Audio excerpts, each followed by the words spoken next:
Car incentives are creeping back as inventory increases. Here's how to find them. How to save money on car insurance. Times have been tough for car buyers since prices skyrocketed during the pandemic, but not all is lost for shoppers looking for a discount. As inventory improves, some automakers are bringing back incentives, such as rebates and lease deals, to entice shoppers. Incentives are still at historically low levels, but shoppers can still find deals. In January, incentives climbed slightly to 2.8% of a vehicle's average transaction, or sale, down from 8.6% 2 years prior but up from 2.7% in December, according to Kelley Blue Book. And incentives on some vehicle categories are higher than the industry average.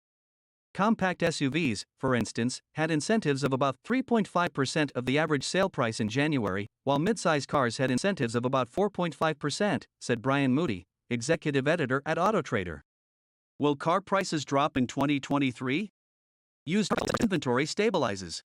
Recall alert: Nissan recalls over 712,000 Rogue models. Key issue: could turn off engine while driving.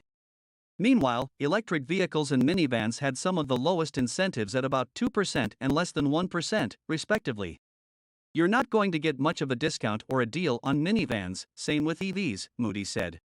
What are car incentives? Incentives refer to discounts, typically on older models or slow sellers, automakers offer shoppers to attract new car sales, according to Kelley Blue Book.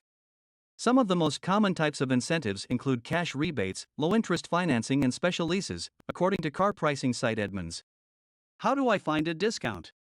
New car buyers hunting for incentives should start by looking regionally, Moody said. There are often national incentives, Moody said, but there are also different incentives, sometimes more, sometimes less, based on region. Shoppers should keep in mind that incentives can also vary by brand and model. Brands like Acura, Alfa Romeo, Buick, and Infiniti currently have relatively high incentives, Moody said. But before buyers start shopping or corresponding with a dealership, they should first check for credit score, especially amid rising interest rates, Moody said. That's the determiner of a lot of things, Moody said.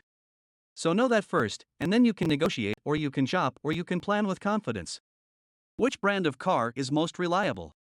These are the most dependable vehicles on the market.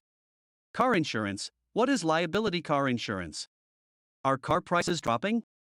The average transaction price of a new vehicle has been above the average sticker price, or the manufacturer's suggested retail price, for more than a year. In January, the average sale price of a new vehicle fell slightly to $49,388, a decrease of 0.6% from December, thanks in part to better supply, according to Kelley Blue Book. The transaction data from January indicates that overall prices are no longer increasing like they were a year ago, Rebecca Rydzuski, research manager of economic and industry insights for Cox Automotive, said in a statement. What is the cheapest month to buy a car? The end of the month, end of the calendar year, and holiday weekends are typically prime times to score a deal on a car, as well as the end of the model year. December typically has the best discounts, with the biggest bargains on New Year's Eve, according to Carfax.